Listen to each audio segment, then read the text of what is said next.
దివ్యాంగులు కూడా క్రీడల్లో రాణించాలని నాగర్ కర్నూలు జిల్లా డిఆర్డీఏ ప్రాజెక్ట్ అధికారి నర్సింగ్రావు అన్నారు. అంతర్జాతీయ దివ్యాంగుల దినోత్సవాన్ని పురస్కరించుకొని జిల్లా కేంద్రంలోని జిల్లా పరిషత్ ఉన్నత పాఠశాల మైదానంలో క్రీడా పోటీలను జెండా ఊపి ప్రారంభించారు. ఈ సందర్భంగా ఏర్పాటు చేసిన సమావేశంలో DRDA project director Narsing Rao and స్త్రీ శిశు దివ్యాంగుల వయోవృద్ధుల అధికారిని వెంకటలక్ష్మిలు మాట్లాడారు. దివ్యాంగులు కూడా మండల జిల్లా జాతీయ అంతర్జాతీయ స్థాయి క్రీడలలో పాల్గొని విజయకేతనం ఎగురవేసి కీర్తి ప్రతిష్టలు చాటాలని తెలిపారు. దివ్యాంగుల క్రీడా పోటీల్లో జిల్లా నలుమూలల నుంచి వచ్చి వివిధ రకాల ఆట పోటీలలో పాల్గొన్నారు.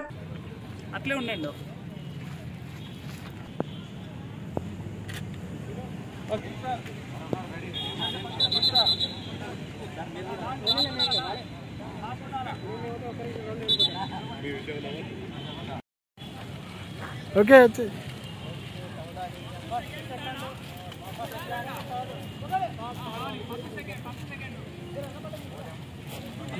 సార్ సార్ సార్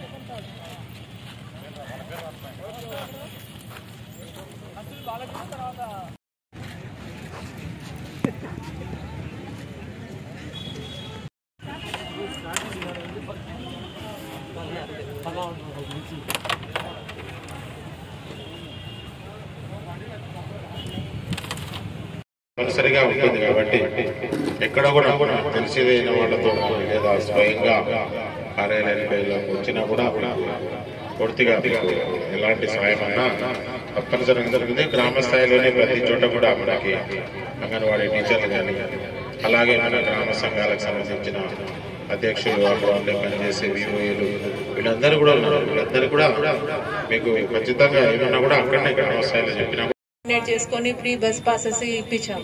ఈసారి రెడ్డి ల్యాబ్స్ తోటి అది చేసుకున్నాం కాబట్టి ఈసారి డిలే అయిన కారణం కూడా ఏదైనా ఉట్టిగా ప్రోగ్రామ్ చేసుకొని వెళ్లిపోవడం కాకుండా ఒక బెనిఫిట్ కలిగించాలనే ఉద్దేశంతో డిలే జరిగింది.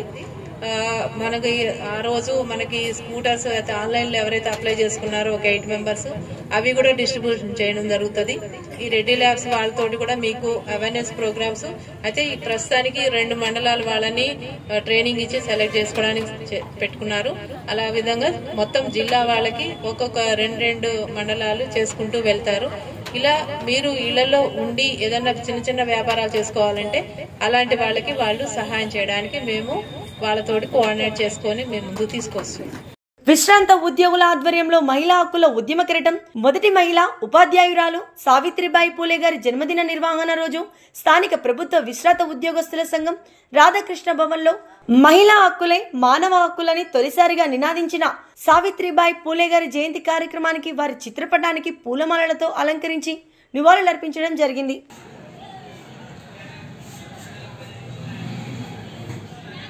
ఈరోజు ఉద్యోగుల యొక్క సంఘంలో సావిత్రిబాయి పూలే యొక్క 193వ జన్మదినోత్సవం పురస్కరించే కార్యక్రమం చేసుకున్నాం. ఈ మహనీయురాలు తొలి ఉపాధ్యాయుల భారతదేశంలో 190 సంవత్సరాల పూర్వం అస్పృశ్యతనే కాక ఎవరైతే స్త్రీల పైన కూడా కాంచెలు పెట్టి వాళ్ళను ఆటబొమ్మగా ఉపయోగించుకున్న సమయంలో ఈ యొక్క సావిత్రిబాయి గారు వారు చంద్రబాబు సమక్షంలో వైసీపీ సీనియర్ నాయకులు టీడీపీలో చేరారు. మాజీ MLA Gadikota Dwarakanath Reddy, YCP MLC Shri Ramachandraiah, Dadi Veerabhadrarao టీడీపీలో చేరారు. ఈ సందర్భంగా టీడీపీ అధినేత చంద్రబాబు మాట్లాడారు. రానున్న ఎన్నికల్లో టీడీపీ అధికారంలోకి రాబోతుందని ధీమా వ్యక్తం చేశారు. చంద్రబాబు విశాఖ ప్రజల్ని మోసం చేయడానికి జగన్ ప్రయత్నించాడని ఆరోపించారాయన. జగన్ రాజకీయాల్లో లేకపోతే రాష్ట్రం విధ్వంసమయ్యేది కాదని, పరిశ్రమలను తరిమేశారని, అధికార దుర్వినియోగం చేశారని చంద్రబాబు ఆరోపించారు.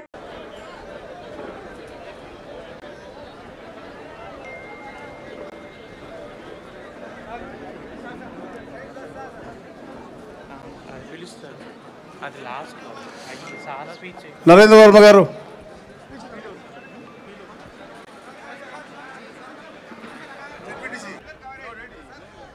బయట పిట్టు వేణుగోపాల్ రెడ్డి గారు జెడ్పీటీసీ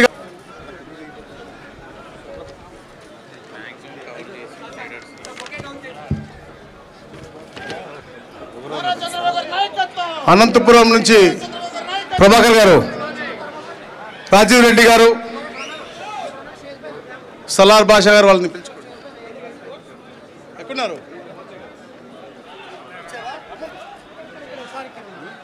రమ్మను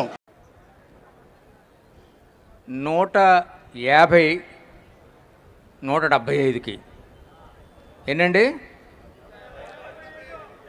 25 వదిలేసాం. అవతల పార్టీకి ఒక 25 వదిలేద్దాం. మనకు ఖచ్చితంగా ఈ ఎన్నికల్లో మొత్తం 175కి 150 సీట్లు మనం సాధించి తీరుతాం. రాజకీయ ప్రపంచం ఇవాళ నడుస్తుంది. ఎక్కడ చూసినా ఈ ప్రభుత్వాన్ని దించేయాలి, ఈ ప్రభుత్వాన్ని ఉంచకూడదు, ఈ ప్రభుత్వం కొనసాగితే మన బ్రతుకులు నాశనం అయిపోతాయి, మనల్ని బిచ్చగాళ్ళ కింద చూస్తున్నాడు ఆయన, సంక్షేమ పథకాలు మీకు ఇస్తున్నాం, మీరు చచ్చినట్టు మీ ఇంట్లో కూర్చోండి అనేటువంటి డిక్టేషన్ అక్కడ కనబడుతుంది. ఇటువంటి అరాచకమైనటువంటి పాలన, అటువంటి నియంత్రితమైనటువంటి పాలన ఏనాడు కూడా స్వాతంత్రం వచ్చిన తర్వాత మనం చూడలేదు, కానీ విని ఎరగలేనటువంటిది. అటువంటి పరిపాలన మనం తుదముట్టించాల్సినటువంటి అవసరం ఉంది. ఏమాత్రం మనం కన్నురెప్ప కూడా వేయకుండా మనం పని చేస్తే మాత్రం తప్పనిసరిగా ఆ 25 సీట్లలో కూడా ఎన్ని వస్తాయో వాళ్ళకి తెలియనటువంటి పరిస్థితి తీసుకురావాలి. కాబట్టే దేశ రాజకీయాల్ని, రాష్ట్ర రాజకీయాల్ని దశాబ్దాల పాటు శాసించినటువంటి మన నాయకుడు చంద్రబాబు నాయుడు గారిని కావాలని తప్పుడు కేసులు పెట్టి వారు హింసించారు. ఆ ఫలితాన్ని వారు అనుభవిస్తారని చెప్పి నేను తెలియపరుస్తున్నాను. అది మామూలు చేసేది కాదు. ఒక మంచి మనిషిని, ఒక పెద్ద మనిషిని, ఒక నిజాయితీ అయినటువంటి మనిషిని ఎందుకంటే వారితో నేను ముందు నుంచి నా గురువు గారు వారిని నేను చూశాను, అంటి పెట్టుకొని చూసాం. నేను రామచంద్రయ్య గారు, మెదలు మా శ్రీనివాస్ గారు, వీళ్ళంతా కూడా నిజాయితీకి మారుపేరు చంద్రబాబు నాయుడు గారు. ఎక్కడా కూడా ఏమాత్రం కూడా స్కోప్ లేకుండా ట్రాన్స్పరెంట్గా ప్రభుత్వం ఉండాలి అని ప్రతి డిపార్ట్మెంట్ని కూడా శాసించినటువంటి రోజులు ఈ ప్రపంచంలో ఎవరు కొడికి ఉండవు. అటువంటి చంద్రబాబు నాయుడు గారిని శాసించారు. అంతేకాకుండా ఈవేళ లోకేష్ బాబు కూడా బాగా ఇంప్రూవ్ అయ్యి ఆయన ప్రజల్లోకి వెళ్ళి, ఆయన జనాల్లోకి వెళ్ళి ఆయన మాటలు మాట్లాడుతుంటుంటే అది కూడా సహించలేక ఆయన్ని కూడా ఇబ్బంది పెట్టడానికి ప్రయత్నం చేస్తున్నారు. తప్పనిసరిగా వీరిద్దరి నాయకత్వంలోనూ కూడా ఈ రాష్ట్రంలో తనకి అధికారం రాదేమో అన్నటువంటి భయంతో ఆయన ఉండడం అనేటువంటి జరుగుతోంది. కాబట్టి అందరికీ కూడా మేము అప్పీల్ చేసి, నేను కూడా మరి గతంలో నేను 32 సంవత్సరాలు తెలుగుదేశం పార్టీలో ఉన్నాను, 1982 నుంచి. దురదృష్టవశాత్తు మరి 10 ఏళ్ళు దూరంగా అయిపోయాను.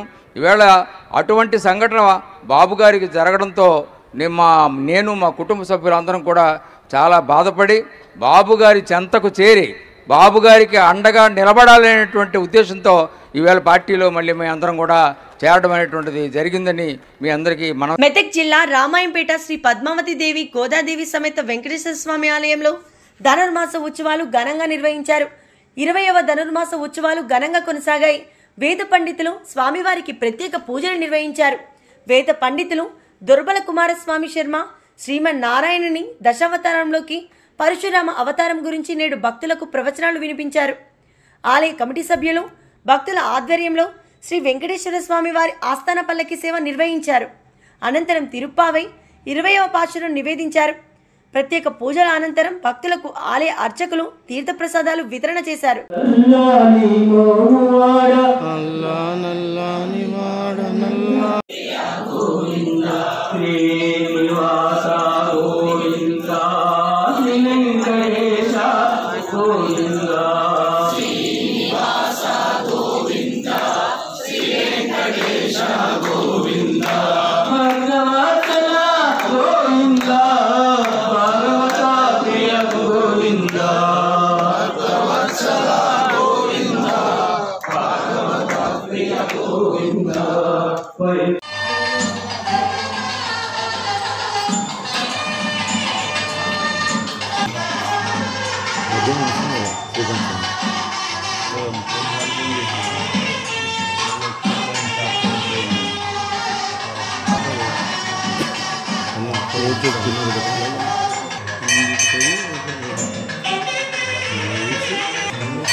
అని మరి దశావతారాల గురించినటువంటి శ్లోకం. దాంట్లో ఇప్పటికి 5 అవతారాలు పూర్తి చేసుకున్నాము. నృసింహావతారంతో, ఆ తర్వాత వామనావతారం అయిపోయింది. ఈరోజు పరశురామావతారం. అంటే మన దాంట్లో 3 రోజులకి ఇది రాముడనే పేరు. పరుషు అంటే గంటలు ఉంటుంది, ఇది ఆయుధము గంటలు ఉంటుంది. అది ధరించి ఉంటాడు కాబట్టి రాముడు అని పేరు పెట్టిన గుర్తుపట్టడానికి పరశురాముడు అని పిలుస్తాం. పరశుడు ధరించిన వాడు కాబట్టి. జమదగ్ని అనేటువంటి ఒక మహర్షి, ఆయన యొక్క కుమారుడు పరశురాముడు. చాలా గొప్ప తపస్సంపన్నుడు, సాక్షాత్తుగా విష్ణుమూర్తి యొక్క అంశ అవతారం. ఈ అవతారం ఎందుకు వచ్చింది అంటే, అప్పుడప్పుడు రాజుల్లో అహంకారం చాలా పెరుగుతుంది. అనకాపల్లిలో మంత్రి అమర్నాథ్ భావోద్వేగానికి గురయ్యారు. అనకాపల్లి వైసీపీ కొత్త ఇన్ఛార్జ్ మలసాల భరత్ కుమార్ పరిచయ కార్యక్రమంలో అమర్నాథ్ కంటతడి పెట్టుకున్నారు. అనకాపల్లి నియోజకవర్గం వదిలి వెళ్తున్నందుకు బాధగా ఉందన్నారు. అనకాపల్లి ప్రజలు రాజకీయ పునర్జన్మ ఇచ్చారని, వాళ్ళని వీడి బాధతో వెళ్తానంటూ కంటతడి పెట్టుకున్నారు. అనకాపల్లి ప్రజల రుణం ఎప్పటికైనా తీర్చుకుంటానని భావోద్వేగానికి గురయ్యారు మంత్రి అమర్నాథ్.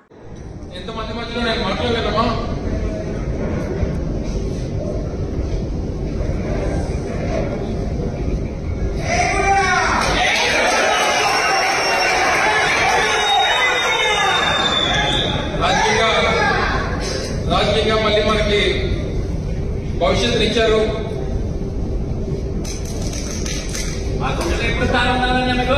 వాళ్ళని విడిచిపెట్టాలంటే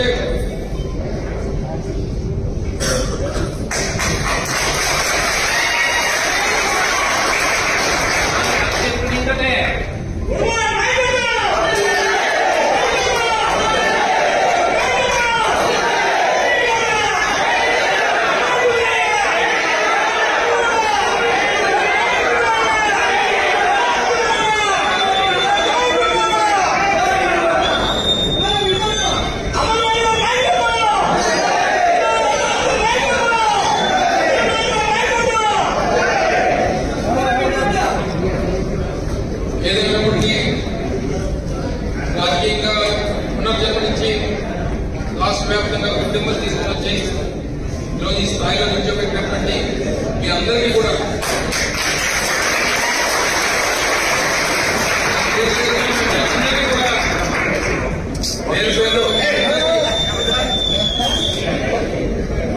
పేరు పేరున మీ అందరికీ అసలు పాదగ్రహణం చేయాల్సినటువంటి అవసరం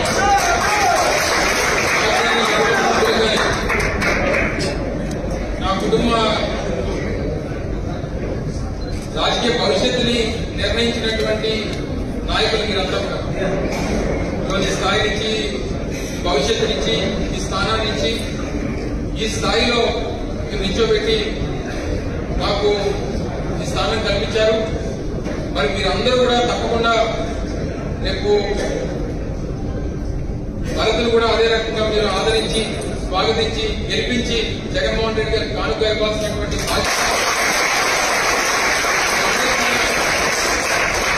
మీ అందరి పైన ఉంది. ఎక్కడన్నా చిన్న చిన్న గ్రామాల్లో ఎక్కడైనా చిన్న చిన్న ఇబ్బందులు ఉన్నా, ఏదున్నా సరే సర్దుకుపోయేటువంటి విధంగా అవసరమైనప్పుడు అందరూ కలిసికట్టుగా కూర్చొని నిర్ణయాలు తీసుకుందాం. ఏ రకమైనటువంటి ఇబ్బంది లేకుండా చూసుకోవాల్సినటువంటి బాధ్యత మీ అందరి మీద ఉంది. నమ్మకం నాకు పూర్తిగా ఉంది. ఎక్కడున్నా, ఎలా ఉన్నా మీరు ఎప్పుడు కూడా మీ గుండెలో నేను, నా గుండెలో మీరు లక్షద్వీప్లో ప్రధాని మోడీ పర్యటించారు. కరవత్తిలో 1156 కోట్ల విలువైన వివిధ ప్రాజెక్టులను ప్రధాని మోడీ ప్రారంభించారు. లక్షద్వీప్ ప్రాంతం చిన్నది కావచ్చు, కానీ హృదయం చాలా పెద్దది అని, ఇక్కడ తనకు లభిస్తున్న ప్రేమ ఆశీర్వాదాలకు పొంగిపోయానని మోడీ అన్నారు. ప్రపంచ మత్స్య మార్కెట్లో భారతదేశం తన వాటాను పెంచుకోవడంపై దృష్టి సారిస్తుందని, దీని ద్వారా లక్షద్వీప్లో భారీగా లబ్ధి పొందుతున్నాయని ప్రధాని మోడీ తెలిపారు. लक्षद्वीप की सुबह देखकर मन प्रसन्न हो गया. लक्षद्वीप की सुंदरता को शब्दों में समेटना बहुत मुश्किल है.